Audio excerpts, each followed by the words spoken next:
as you call it, Kim, happens to be my breakfast, and I intend to enjoy it. Your father has a right to enjoy his eggs, Kim. Although, I'm sure he won't mind if we just quietly start clearing away some of these other things.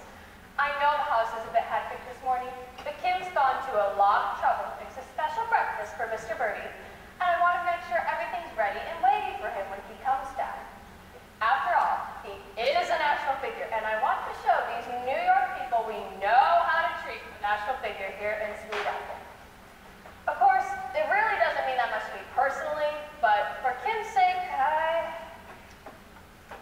there we are. All done? Did you enjoy it, dear? Good.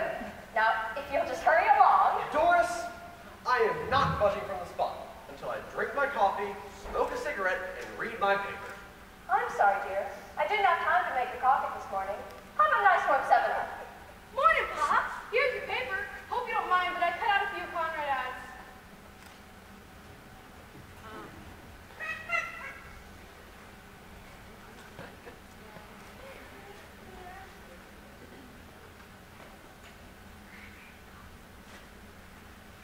I have tried to run this house on a democratic basis. I have extended the privileges of self-determination to both the woman I have married and the children I have sired. The vote of... There's been no taxation without representation, and open covenant have been openly arrived at. Last night, I gave up my room to a guest who repeatedly referred to me as Fats. Phone calls were made to New York, Chicago, Fairbanks, Alaska, and Hong Kong. I slept in a camp cot with my feet in the fireplace and my head in an ashtray.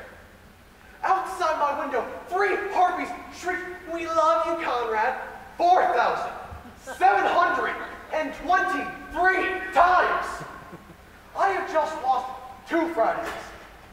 Gentlemen, the democracy is over. Parliament has been dissolved, the Magna Carta has been revoked, and Nero is back in town. And you do not offer an emperor war 7-Up. Oh, Mr. MacAfee, I hope you won't mind staying off the phones for a few minutes. I'm expecting a long-distance call from New York. Perfectly all right. I'll go burn Rome. Mother, what's wrong? Nothing, dear. Your father's just excited about Conrad's being here. That's all. He's coming! He's coming! Mother, I'll get the eggs. You call the kids. Girls, he's coming. You better hurry if you want to watch me. Here we are, cute. I'm sorry, Doris. We just had to come to you. We'll sit quietly back here. Here he is! Here he is! Good morning, Conrad!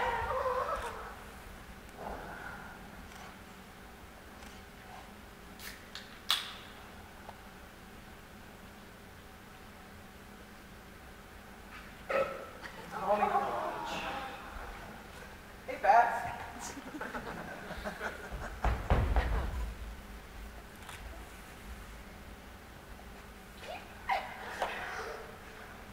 Now look here, Doris. About that boy. Please, Harry, he's just shy. Well, yes. Hey, After all, Doris, he was only 15. I don't want her. please, Daddy, not in front of everybody. Doris, I think it's really like that. I don't care who's here. No ill-mannered lout is going to... Tell him, Pa. Shut up. Harry, you have no right to say that. This boy is our guest, and... This is my house, and until you're 18... But, Daddy! I said shut up! Until you're 18... But, Daddy! Will you leave me alone? Mr. and Mrs. MacAfee, Kid, Randolph, is this how you want 75 million Americans to see you? What in the world are you talking about? You're going to be on television, all of you, with Conrad. On television? Yeah, I just got off of New York. Ed Sullivan himself. You mean the Sullivan Show? The Ed Sullivan Show? Yes, Mr. MacAfee, and that is why I plead and beg of you to put aside all petty differences, because to that great audience out there, you are the American dream come true. And by God, Mr. MacAfee, do not destroy that dream. Me? On the Ed Sullivan Show? Ed Sullivan Me, Harry McAfee, appearing with Ed Sullivan.